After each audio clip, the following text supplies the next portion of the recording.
So let me introduce Dr. Carol Christian to everyone. So Dr. Carol Christian is an astrophysicist at the Space Telescope Science Institute in Baltimore, MD. Her role as the Hubble Space Telescope Outreach Project Scientist is to ensure that accurate scientific information is distributed through STS-size product for the media, educators, and the general public. She serves on the STSI executive news team primarily for HST news releases and coordinates news that shares science results from the Webb Space Telescope. She interacts with science colleagues to present the latest discoveries through professional meetings, social media documentation, and direct communication. Her astronomical research is the study of star clusters. Her education research is exploring 3D printing and other technologies to spark interest in astronomy and career opportunities in STEM fields for students with blindness or visual impairment. In support of the CEL, she collaborated on SD-Sci 3D Astronomy, a project producing Hubble and Webb data represented in tactile 3D print form. Dr. Christian is also a certified flight instructor. She has a conventional tail wheel complex and multi-engine aircraft ratings. She is active in several aviation organizations and participated in the Women's Air Race Classic and flies her co-owned Cirrus SR-22 aircraft. So without further ado, let's welcome Dr. Carol Christian. Hi. Hello, everybody. Thank you very much for joining. I'm very happy to be talking to the working group, and I'll be glad that this is posted so others can share. Today, excuse me, as mentioned, I'm the Hubble Space Telescope project scientist for outreach. So my main role is to work in the executive news team. So part of my job is to read research papers produced by people using Hubble and James Webb. I also involved in outreach activities as well that cascade from that news material. In 2013 or so, some colleagues and I had an opportunity to apply for a very small amount of funding based on our research observations, but the grant money was given to us after we proposed and were successful. We had an idea to try to represent data for individuals with blindness and visual impairment. Later, the materials that we developed and tested, excuse me, were integrated into a larger program, and this is the Career Exploration Lab that I will talk about as well. So I'm going to now share my screen and walk you through a little bit of how the textured part of the universe was approached from my colleagues and myself at Space Telescope, and then how that integrates into the larger program.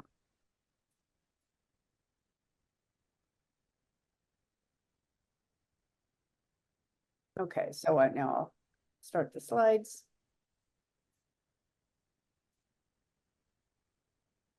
Okay, just to acknowledge my, hold on. Let me move the title bar because it's right in the way of my material. Anyway, this is the list of my collaborators. There are many more that have participated in these programs. And so I just wanted to acknowledge that these individuals are spread across the country. So it's quite a collaboration across the US, and we are targeting basically high school students for now, but anybody can use our resources and our methodology. So the idea, of course, is something we all know about. We know that astronomy is exciting to people, that it stimulates thoughts about the universe, what our relationship to the universe is. And it draws, of course, on science, but technology, mathematics, art, and engineering as well. All of those disciplines come together. And by science, I mean not just astronomy, but of course, physics, which is the foundation for astrophysics, but also biology, chemistry, etc. So astronomy is really a melding point, a mesh of all of these different disciplines. And so it's perfect for stimulating interest in STEM. Plus, the great thing about astronomy is the data is free. So it's easy to then create programs based on real research content. So that was our idea. But we understand that knowledge about the universe comes from collecting light and also simulations. But in addition to electromagnetic radiation, we have acoustic, we have gravitational waves, all kinds of other ways that the universe speaks to us. But typically, all of that data is then, when processed, and sometimes for research purposes, but certainly for outreach and public information, this information is translated largely into visual representations. Does that mean some sector of our community is not able to appreciate these visual representations unless we find a way to translate that material into something that is accessible to them and anyone else who would like to use those materials. So at the bottom, I just show a graphic of how one Hubble observations of the Crab Nebula is then processed from the scientific data to assign colors. Usually at Hubble, what we do is we assign according to the energy regime from blue, green, and red, and then create a composite color image.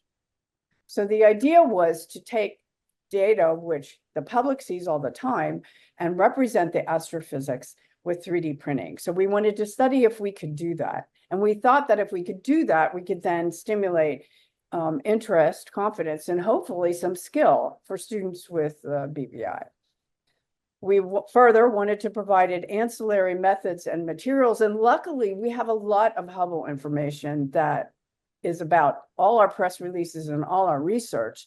So we want to surround the 3D prints with that material as supplements, so that understanding is deepened and the prints aren't just used by themselves. And the graphics are showing in this image one shot of one of my printers printing a star cluster. It's also showing the software used to translate the file to the printer. And then there's a picture of someone using a 3D print that we had created.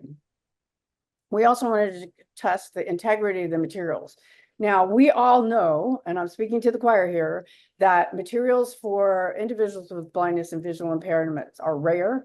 And in order to get research data into formats that are usable, we have lots of ideas and can do lots of things, but we wanted to study the integrity of our materials before we started injecting our materials into formalized curricula or outreach. So we spent a lot of time testing our materials. So to represent the data, we started with a research project on star clusters, my expertise and my colleagues' expertise. And our idea was to take NGC 602, which is a beautiful young star cluster. And we had a lot of information about it since it had been studied. We knew where the dust and filamentary structure was, where the gas was. Of course, we knew where the star cluster members were. And also we had a little slice of 3D information about the star cluster. So we examined the scientific data and then essentially made slices of dust, gas, filamentary structure, and stars. And we wanted to represent that with 3D printing.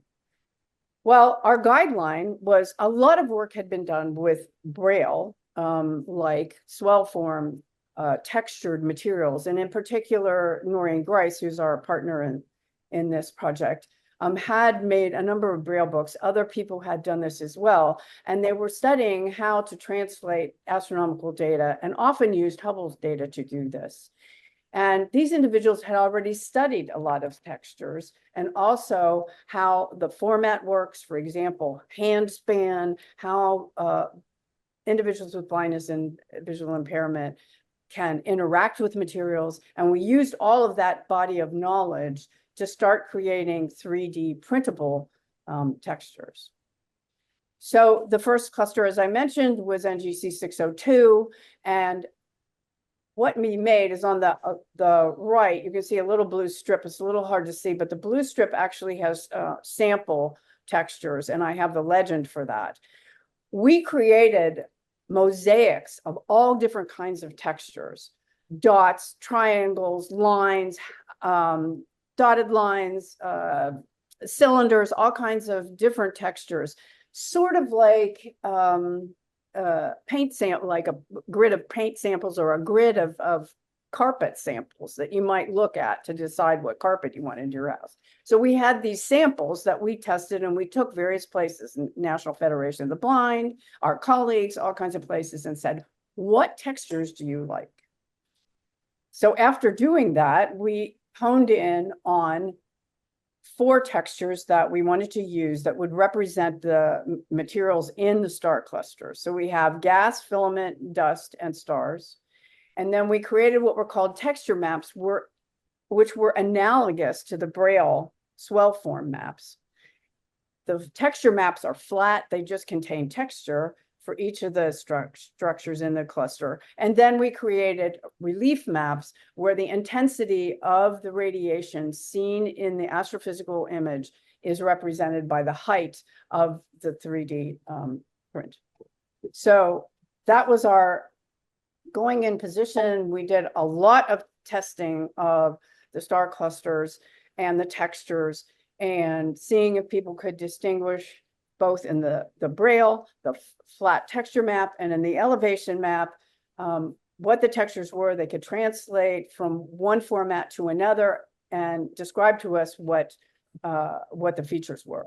Then we moved on. We created, using that template that we had tested carefully, we then went to more star clusters, in particular Westerland 2, which was our primary target for our research. Westerland 2 is a very rich cluster. It's actually a double cluster. It has a lot of gas and dust and filamentary structure in it. And then we moved on to galaxies.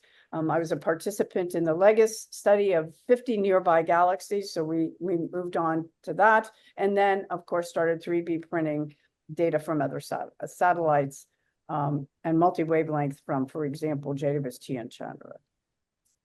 So I wanted to just mention that the commonality between star clusters and galaxies for astronomers is kind of obvious.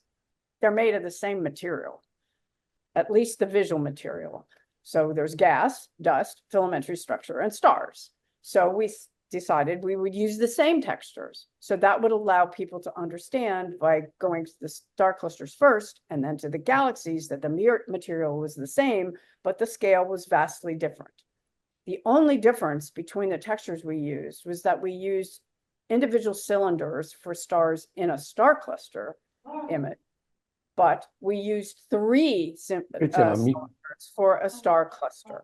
So that allowed them to understand, oh, this is a grouping of stars at various locations in a galaxy.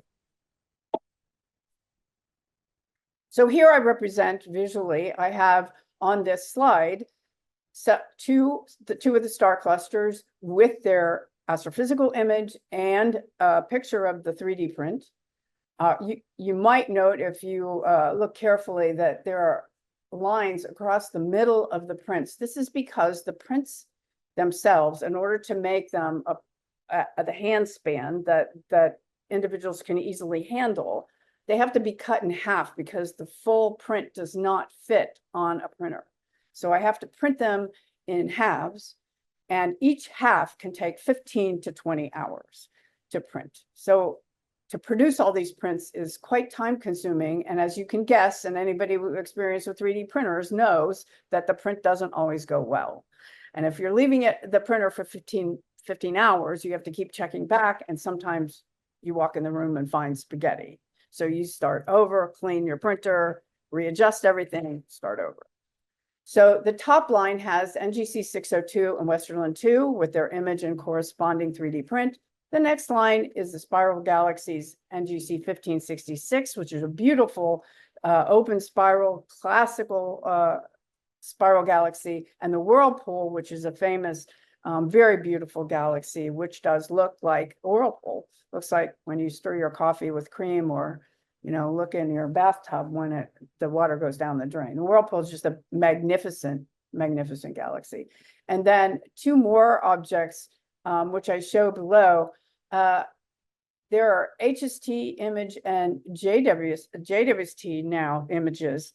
So I am now producing the full FANGS atlas, which is HST and JWST images for something like 30 galaxies, and that's in process as well. And we also have produced 3D prints of topographic maps of Mars, HST, and other observations of Jupiter, Mercury, etc. And I'll just hold up, for example, I have a model of Jupiter, for example, and when we did the topographic map of Jupiter using the HST data, the atmospheric swirls were not, even if we exaggerated them, they were not that discernible by touch.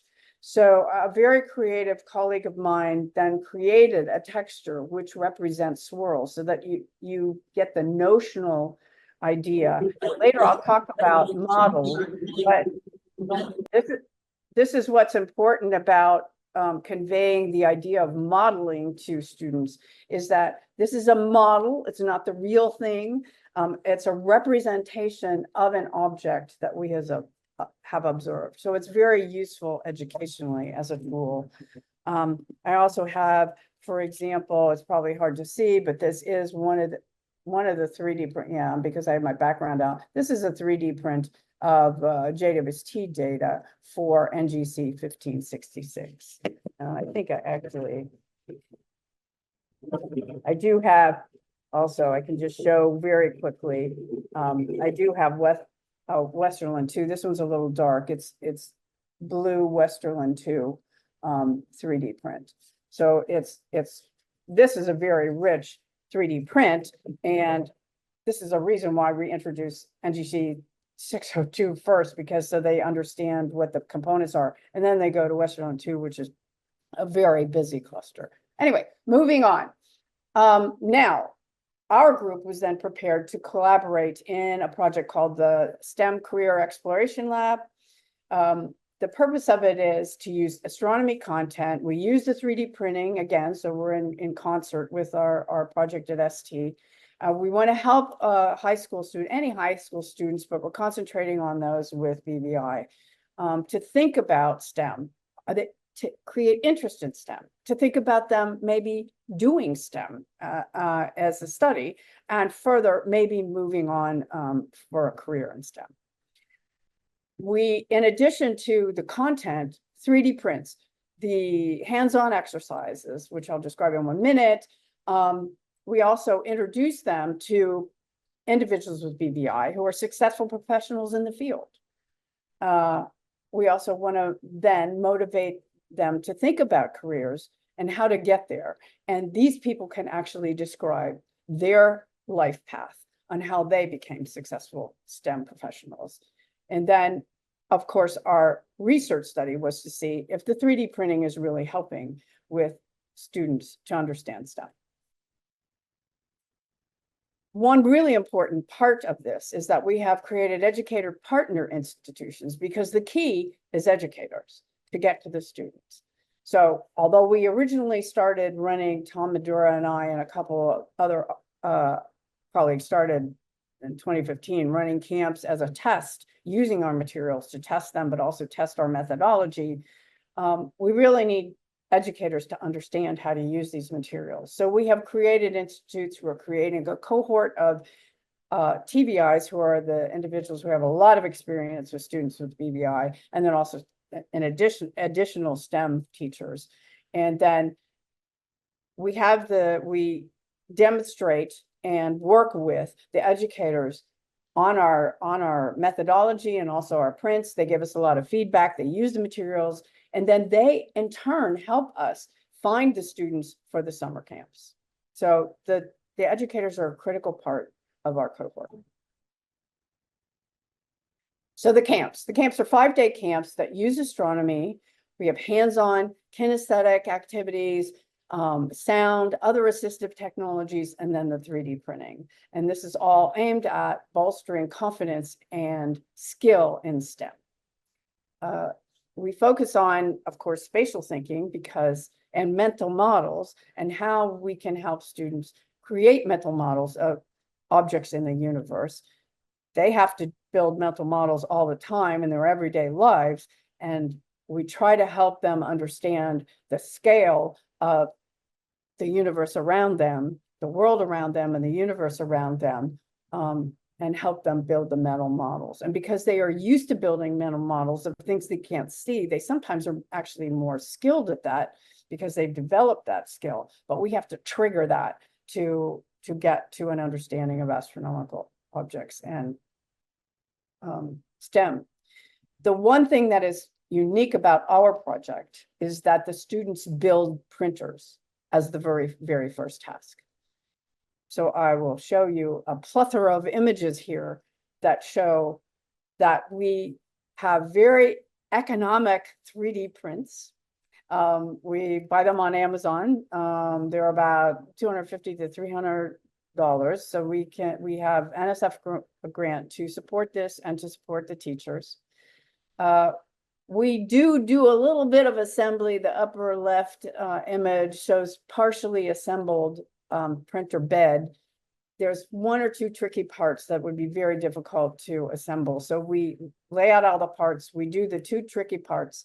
And then we have created, the other unique thing is in the way upper left, we have a little plate that the students can practice using Allen wrenches. So we have a number of Allen wrenches and a number of different screw heads that they can practice on, because many of them have never used an Allen wrench. Many of them have never heard of an Allen wrench, but the printers are put together with Allen wrenches. So they have a little practice thing, and then they start with the instructions. The instructions are produced in Braille, they are produced in large print, and they are produced in regular print.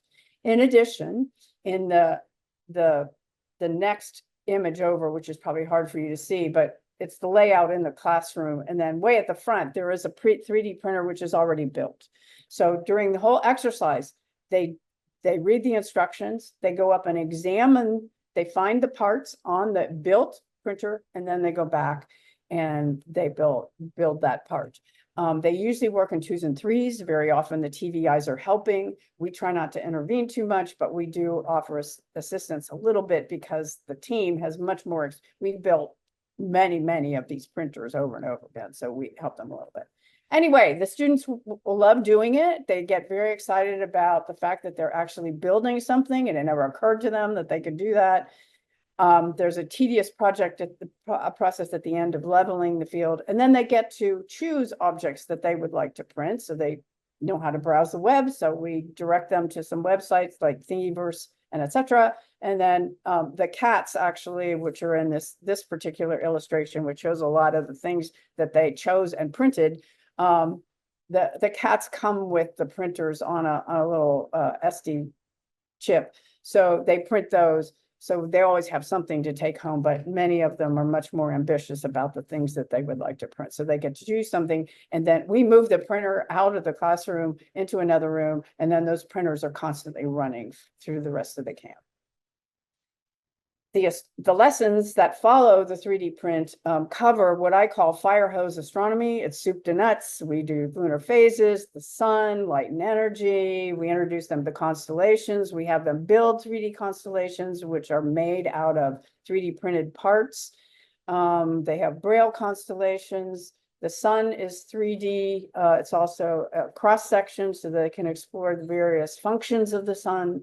We have the HR diagram, which is always of interest to them. We have them plot an HR diagram and then feel the theoretical HR diagram that was observed by astronomers early on. They examine the star clusters and galaxies, and then we move on to the cosmic microwave background. In addition, we have field trips, so they're not just in the classroom or moving around with hands-on activities. We have field trips to a number of places.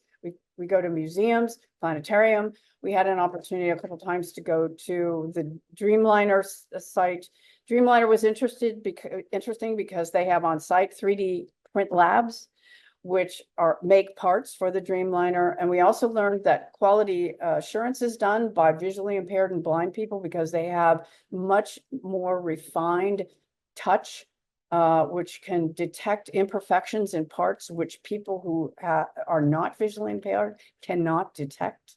So interesting career paths that are technical or scientific based. And then we also have our mentors. So the mentors in general are either blind or visually impaired. We've had quite a number. This is a few of them. Ken Silverman is a partner in this project. He's at Goddard Space Flight Center. He's a patent attorney, an engineer. He runs part of the outreach program there. He's quite a remarkable guy, and he does lots and lots of activities. He's gone climbing, kayaking, etc. Another individual is Derek, who works in South Carolina. He actually runs the 3D print lab, and he's great because he gets the students in there. They get their hands on the printers. He runs the whole lab. He's totally blind. There's Nick Bond, who's many of you probably know. He's also an ancillary partner, and he describes what he does with his astronomical universe. We look at the universe. And then Joe, who's on the lower right, who's one of the TVIs at Michigan. So this encourages the students to think about possible career paths because they hear about the paths of other people and how they ended up in very successful careers. So our research, now that it's an NSF program, it's not an informal research, it's very formal. So we do pre and post assessment. We have checks every day on the progress of the students. So although it's a camp and we want them to enjoy themselves and have fun, we do have a little bit of a structure of it so that we can conduct the research. And what we've learned, which is very preliminary, and we will be publishing both our entire methodology, all of our resources this fall and winter. The snapshot of the beginning of the research results is we are able to see an increased comprehension. Actually, some of them never heard of 3D printing, some of them have, but comprehensive of what modeling is and what a 3D print is and how a 3D print relates to a real object. We have noticed that we give them a 3D print in the beginning of a galaxy, they have no idea what it is, and by the end, they are able to not only say it's a galaxy, but describe all the parts. We've observed increase in understanding of astronomical phenomena in general. How planets work, how the sun works, stuff about the orbit of the moon around the Earth, that kind of thing. They actually learned the components of the HR diagram, which is pretty interesting. It takes a while, but they begin to understand the difference between the observational plane and the theoretical plane and how we're getting from observations to fundamental properties of stars. The one area which there's some gain in understanding, but it is a struggle, and almost everybody struggles with this, and unless you live with it every day, is the difference in scale between our world and the rest of the universe. The things that we've learned, which all of you have learned, I'm sure, is that we really do, in these programs, have to accommodate quite a range of students. They have, from totally blind, blind at birth, later blind, degrading vision, visually impaired, etc., the whole gamut. And so we have to make sure that we're interacting with each one of them appropriately. So even though we have a curriculum, we have to think about each one of those students. And so they do need a little personal attention in getting through the exercises. There's also always additional non-obvious accommodations. There are emotional issues at being at camp, and there's also, they're high schoolers. So, there's all that going on too. So, but a lot of them don't have the same life experiences as their cited cohorts. So that sometimes it needs accommodation.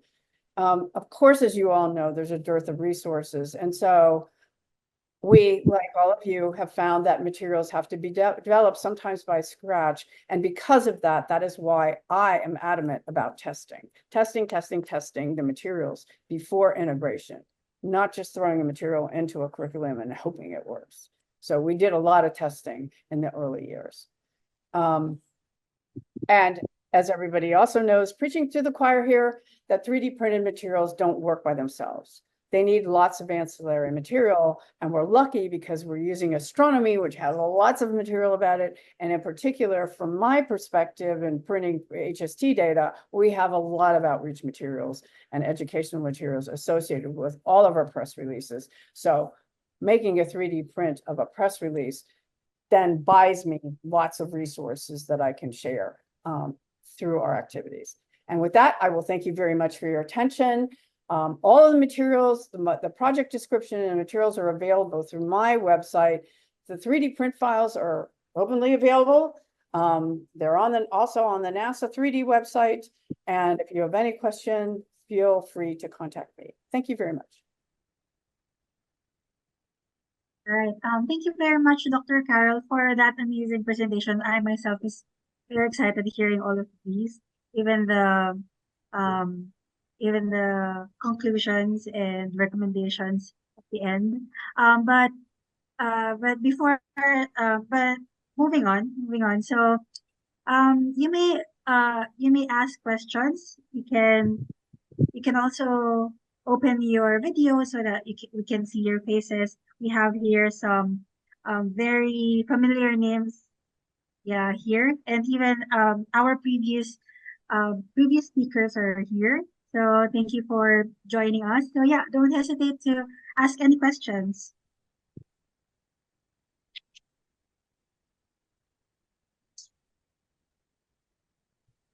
Can I ask? Sure, Cesare. Okay, And thanks. First of all, it's very interesting, very nice to see that it's inclusive for a various level of visual impairments. And sorry, you may have said it, and sorry if I missed it, but are there also students with no visual impairments participating to the activity, or it's just people with some impairment? The students are from a range of visual impairment. Some have been blind from birth. Some have lost their vision along the way. Some of them are partially visually impaired for numerous reasons. So it is quite the range. And when they're working together, we try to pair them together, especially in the 3D print build. We usually try to have one that, if somebody's totally blind, we usually partner them with somebody who's visually impaired. And then the idea of having the TVIs there is that they by and large know the students. They've met the students before, or they can meet them right there, but they also can assist a little bit. But we emphasize teamwork and that we have to switch the roles. We cannot just have the blind student reading the instruction and the other student doing all the work. They all have to do it. And Ken Silverman is a model. In fact, when he went to our Educator Institute, we had a hard time he's totally blind, and we had a hard time getting him to let the sighted teachers build the printer. So we really encourage that. We also ran one camp because we had a small number. We ran it with 6 students. 3 were sighted and 3 were not. And 2 of them were best friends. And so I split them up. And so I paired them. And I will tell you, the sighted students were wonderful. They just backed off. They would say, okay, find the piece, they'd read the instruction, and the person had to find we label everything. So they find the piece and they orient it. So it was a really interesting experience, because I was very concerned that the sighted students would kind of take off with the printer build, and they didn't. And that was true for the whole camp. They made sure that their partner examined everything, commented on everything. So it was a really good experience. And in general, they do that at the other camps too. So it's quite a wide range. And we do ask ahead of time, because we kind of need to be prepared on how many materials of each kind we are bringing. But we don't know until like a week or 2 before what the capabilities of the students are at all. So we got to be prepared for anything that comes up at us. Very nice, and very nice that there are also students with no impairment at all. I think it's a great experience for them. Thanks. You, next, I think Edwin has a question. Yeah. Thank you very much for the talk. It was very Sure. interesting. I was wondering, how does the testing of the material looks like? How do you test it to make sure that it will be viable once you implement it? So the first thing we did is we just tested textures. We just took a template of textures of little samples and had people feel them. And we had a whole range of people, sighted people, some astronomers, and then Noreen, who is quite active in the National Federation of the Blind. We went to a conference, one of their conferences years ago in Orlando. So we had people test there, especially the technology group, because they were very interested and they're used to touching things. We had gone to also conferences, and just the people who attended the conferences who had almost no experience. Some of them had lost their vision, had no experience with Braille. They had no training in Braille yet. And so the idea of touching objects and getting information, I mean, different than a can of soup, you know, touching an object and getting scientific information was a real revelation to them. So those are the kind of very informal, it was like an exhibit space. People would walk by, they were interacting with other things, and then they would come and touch things and give us feedback, and we recorded them on film, and then we wrote down as fast as we could the information. We also did some testing at the Air and Space Museum, and most of those people were sighted, although a group specifically came to see our stuff at the Air and Space Museum. And the great thing about it when we did it is that the Hubble technical model was behind us. The full and a whole bunch of images were behind us. So the Hubble environment was like fantastic. So it was, and the sighted people had interesting comments as well. So, and so then we just recorded everything, and then it turned out that the textures we had chosen were well chosen after we'd done the textures test. Then when we put them on the objects, we didn't have to modify them too much once we put them on. Sometimes things were too rough, but also the translation from the star clusters to the 3D models was, oh, I didn't show you my favorite. This is NGC 1566. And the first time, so it's got the rough texture and the star clusters. First time I took it to a team meeting, the team was like, wow, that's what galaxies look like? You know, these are the scientists researching that produce the data. They're like, wow, that's cool. You know, so everybody had a reaction, and we noted all that, and then we modified everything. And we still are improving, right? If we get teacher comments or student comments, we incorporate that, record that, and see how we can change things. Excellent. Thank you. Next, Leo. Yes, can you hear me? Okay, thank you very much, Carl, everyone. I have two curiosities, one about the models that you realized, and the other about the activities. About the models, I want to ask if the users are able to distinguish inside a single model, like for example a galaxy, like the one you showed, different kinds of stars, like young stars and old stars, or if the category, I mean stars, is everything the same. Right. So So we don't do that. We could do that distinction for more. There's certainly things we could do with the models that would be more advanced for more advanced students. Since okay, these are students that go to camp for a week, and most of them haven't even heard of astronomy, or barely. we have to keep the concept simple. So we've really started with the basics, and you may know that in the US, astronomy is not even taught in K-12.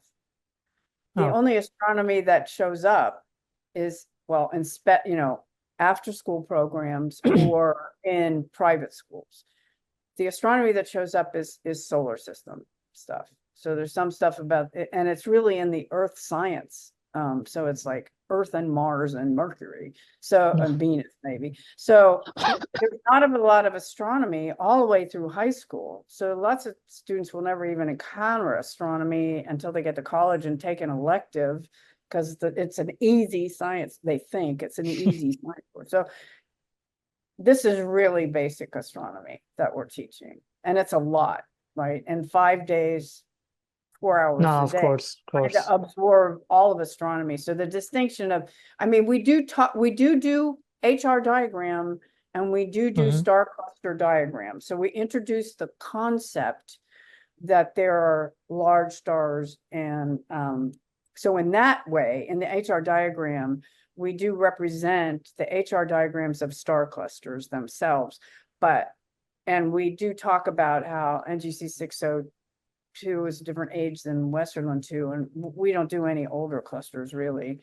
So that concept is represented, but in the galaxies, we don't Okay, distinct of course. population regions from the older population. That would be fun to do that, but we haven't done that yet. Okay, and the last thing, I don't know if I missed it, but is there any restitution to the public made by the participants themselves at the end of the activity, like a final public event? I don't know, just to present. Right. It turns out that we have not done anything like that. I will say that the content is up to us, Mhm. but the physical location and the logistics are all up to the host institution. And some of these are bureaus for blind and visually impaired people, and they have certain ways that they run camps. And Schools for the Blind run camps in a different way. And so they all have the way they run camps. So we have to fit in their protocol. Now, it turns out that we're going to Connecticut on the 15th. And at the end, the other thing I wanted to say about the camps is sometimes the students actually stay at the location, and sometimes they're day campers. They come in and go out. So sometimes it's a mixture. So we have to accommodate that schedule, and the location sets our schedule, and we fit in there, and they also organize the field trips, and we have to fit the agenda in there. So it's a partnership in that way, is that we don't run the whole thing. We bring our content and we fit our schedule to their location and their students. So in Connecticut, they wanted to have something for the parents, which I actually think is a good idea, but we're going to be there and say, hi, yeah, we did this with your kids. But, and they're having an orientation on the 16th, which is a Sunday when the students arrive, but we're not involved in that. They take care of that because they're responsible for the students' health and welfare since they're living there, right? So the staff take care of that because we're astronomers. We're not qualified to do that, right? So, but good question. Yeah, so it really is very dependent on the host institution. So there is a variation between the Schools for the Blind and the bureaus for the blind and what they do and each one's different. So we have to figure that out. But people are very helpful. Clear. Thank you. Next, Albert, do you want to ask your question? Okay, yeah, I can take it from here. Thank you so much for this insightful presentation. Sure. Okay, I already have one question in the chat, so maybe I'll take that one first. I would like to know whether the 3D printing or 3D model printing include skills of art to design. That is my question number one. Should I go over all of them, or you take them one by one? I'm sorry,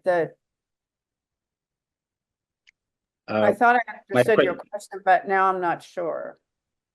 Okay. I'm asking whether 3D model printing includes skills of art in design. Oh, that's what I thought you said. No, we produce all those. We are thinking about how we can do that.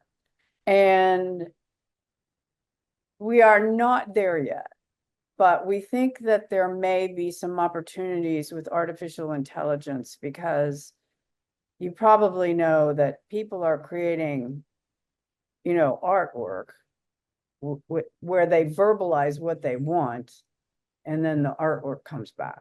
So that's got us scratching our heads a little, that if we could do a voice to text to art, we might explore that, but that's a whole nother project. But we're thinking about that because we would like the students to be able to create their own 3D prints, as you say. And Tom, my colleague, has experimented with putting on these cheap little printers, outfitting them with a Raspberry Pi interface so that the students could control, instead of using the visual controller, so that they could execute voice commands. And of course, Derek, who's at South Carolina, demonstrates that all his printers are voice controlled. So, and they talk back to him. And the interface isn't great and it's expensive, but we are thinking about that because we'd like the students to get more involved in that. And I sense your interest in that, and pushing us in that direction is a good idea. Okay, great. Thank you. So why I asked that question, we organized in Ghana just about 2 months ago, the first training workshop for teachers from the School of the Blind and the School of the Deaf in basic astronomy and the hands-on activities. So the challenges came, or some of the questions, interesting questions that teachers asked, seems to be some of the challenges that they do have in the classroom. And we're thinking if we begin to incorporate some of these questions or these challenges into development of some of these models, it will be great in the future. So first of all, we saw one model where we tried to use for the workshop. We print Earth and the moon, but it comes out that the size of the moon printed out is bigger than the Earth, which technically conflicts with what we taught them as comparison of the size of Earth to moon, which was totally conflict to that. So that is one issue there. Number two, I want us also to find out if maybe you can also accept maybe some kind of form of data from some of these schools or these teachers that we have run this program for already in Ghana. And my two other follow-up questions on that is, could this project also be incorporated into the funding scheme of OAE, which run these TTP, teacher training programs, every year? So where certain schools can write specific proposals that focus on this visually impaired material development. And that is that. And then the last one, also to me again, is it possible if we probably contact you for a virtual sort of workshop for our teachers so that we can go through some of this development and the way of producing some of them in the future? Wow, that's a lot. The OID, I think it's a great idea. And I think there's an idea to try to stimulate activity. I don't know, I'm not involved in the funding, so I don't know. I certainly would be happy to participate in something if I can, and it would be useful with your teachers. I'm also interested in your lessons learned, because every environment's different, and the more we know about the environments, how we can help educators, and therefore helping the students, is good for us to know. So that would be great to be able to exchange some of that information as well. As I said, we're going to publish all this. We're basically in data collection and we're running 9 camps this summer. So I don't have a summer, basically. I'm going to camp all summer long. So, and then we will have enough data that we can start publishing and publish all our lesson plans. And as I said, I'm publishing models, and some of the other models are being published as we produce them very informally on websites and through the NASA site. But we want to do a more formal presentation and papers so that we produce everything for everybody. So. Yes, thank you. So I think we can have 1 to 2 more questions. But Paul has a question in the chat. You want to ask your questions? Or I'll just read your question. So Yeah, go ahead. So what is the most challenging model that you have created and how did you address it? In addition, is there any specific standard that you follow to evaluate the model? Okay, I should probably look at this. So, all right, I'm trying to figure out how I can read let me read it.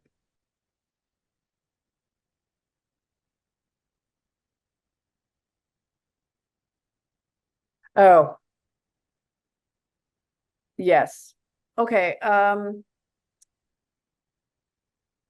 the most challenging I'm finding, which I worked with a software engineer, 2 software engineer, I have not solved it. What I actually need is I've gone to planetarium people who do visualization. And it's very interesting that even people who I know are like, we can't work with you because it doesn't produce ticket sales. And I'm like, are you joking? Anyway, I know there are visualization experts that can help me because the software program, visualization program, Maya, produces STL files, which are the correct files for 3D printers. And what I want is a 3D print of Westerland 2. So the only thing I have is what is called a notional model, which is, it's not a real representation of the cluster. It doesn't look anything like the cluster, but it is a double cluster and it has shells and it has filamentary structures. So this is where the concept of a model also, which we talked about with Jupiter, is that the model is different than the real object. It is not the real object. And also to the point of the moon being bigger than the Earth, is that we do talk about scale and what models mean, and that models are incomplete and they don't represent everything about an object. You may need lots more information than just a physical model or even a mental model, right? That models are an important part of science, but they don't always, different models tell different parts of the story of science. So I think actually we do have an exercise to the point made before. We have an exercise at the end where we ask the students to order things in order of scale. And like the Hubble Space Telescope is one thing, and there's different things, and they have to order them, and they mostly get it. But this is where they have to think about, I had a model in my hand, 2 models I have in my hand, but you can't see, but anyway, the 2 models that I have in my hand are completely different objects. They're almost the same size, but they're vastly different scales. So that my remark at the end about this concept of scale is, and how a model represents that is a sophisticated concept, and it doesn't always come across in 1 week. So it is a challenge. And the model parameters, in general, I have tried to use the standard model parameters that come in the software for the printer, because if I publish the model files and then I have really complicated parameters to print it, nobody's going to use them. So I have to try to make my models so they pretty much work with the standard supports and standard internal structure. So I try to use generic software, Ultimate, Cura, MakerBot Print, Simplify 3D. I just use those software products and try not to mess around with the parameters, although it's very flexible and you can do everything you want. If I make my prints too complicated, they'll never be printed by anybody else. What's the point of that? So I try to use generic parameters. One challenge I've had is because of the use infill to make the prints, they're very light. I had a Hubble model made. I made a bunch of them, then had a Hubble model made out of nylon. And because that's a completely different process than the additive technology of 3D printers that we're using, they made it solid. And it's like really heavy. I was like, no, this is what I wanted. But anyway, lesson learned.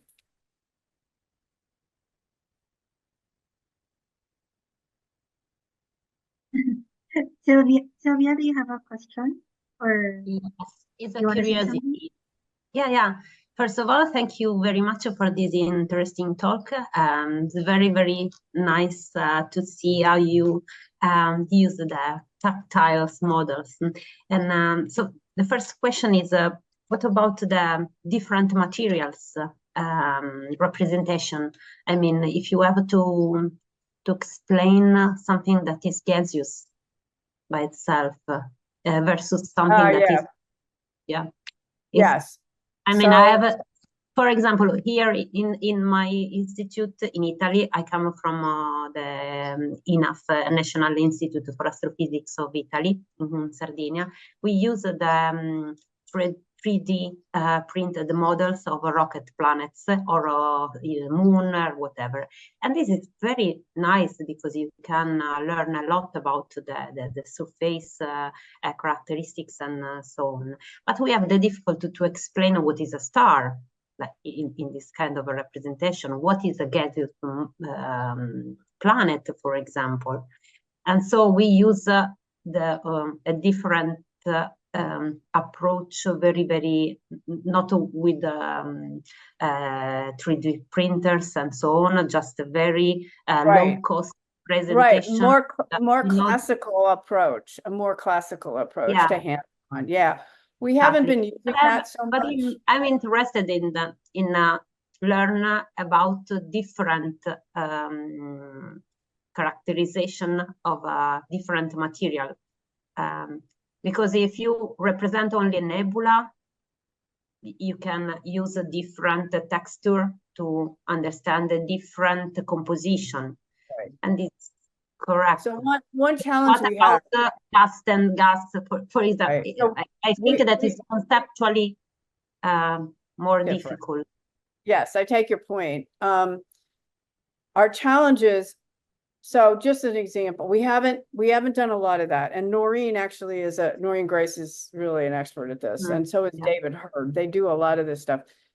Our challenge is like when we first started with the 3D model constellations, this stuff was made out of wood because we do distances with a dowel and then put a styrofoam ball. Well, that stuff, we cannot transport that to 9 different locations. The stuff just falls apart. So all of our materials that we use have to be, and even now we're having like the HR diagrams and tuning fork for the galaxies. They're large, they're cracking, they're a nightmare to transport. So we also have to think about the fact that we have to drag these giant suitcases from location to location to location. And we have to be able to pack them quickly without things breaking and get them to the next place, have them inventoried so that you can pull stuff out for the correct lesson. So any fragile material has basically disintegrated and we're not using them. But I take your point that that's an important part. So we mostly have to verbally describe some of this stuff. And we don't get into planetary atmospheres or stellar atmospheres too deeply. That's kind of next level up.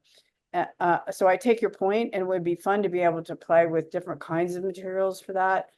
But I think right now, the camp that we've chosen to do, and the fact that we're just increasing the number of camps and the transportation. I mean, as an example, I get home on a Friday night. The next day, I have to make sure that all the suitcases are packed properly, get in the car and go to the take it to the airport and go to the next location. So we're just going bang, bang, bang, bang, bang. And so we tried to ship things back and forth. We don't have enough time.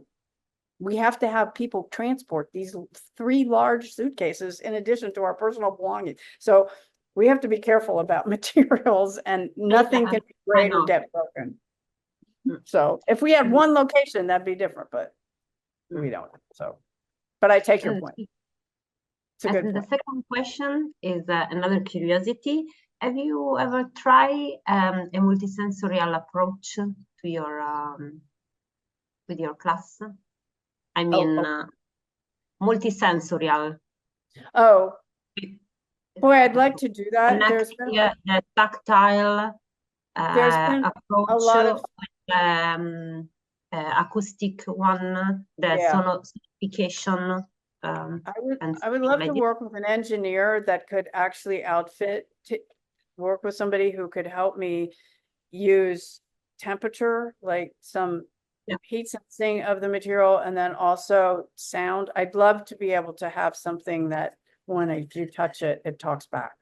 So I'd like to work with somebody so that I can make robust models that would do that. Because that would be wonderful. Community, in our community, I think there are some people able to okay, that'd be great. That'd be great to get up with that. In Italy, we are trying to work with some multisensorial experts. For example, our first tentative is with multisensorial small planetarium, in which you can just touch the representation of the stars, but you have a 3D representation for the distances and the vibration. That's really cool. Intensity, sonification for the sound, different sound, in order to understand different kind of stars, for example, and something like this. We have some sonification. Are very interesting, because they can be used for visually impaired people, but also with of course the general public and the effect. Well, again, we have to transport this, and we have to have multiple copies of everything. So that would be great if we had a facility, but unfortunately we don't. So but that's great. That would be good. But I would like to try in the future to do something a little more ambitious with temperature and sound on the models. Okay, thank you. Okay. All right, well, that's good. Thank you so much for your discussion. Very interesting. Yeah, so it's 2:10, so I think we need to end this discussion for today. So thank you very much, everyone. Thank you, Dr. Christian, for having this lecture. It's very insightful. And then, of course, thank you for our participants as well. See you on the next webinar. And if you want to be our research speaker for the next webinar, don't hesitate to contact us either in Facebook, WhatsApp, or Basecamp. So there you have it. Thank you very much, and have a lovely rest of the day. Thank you so much. It was great to see you all. Thank you.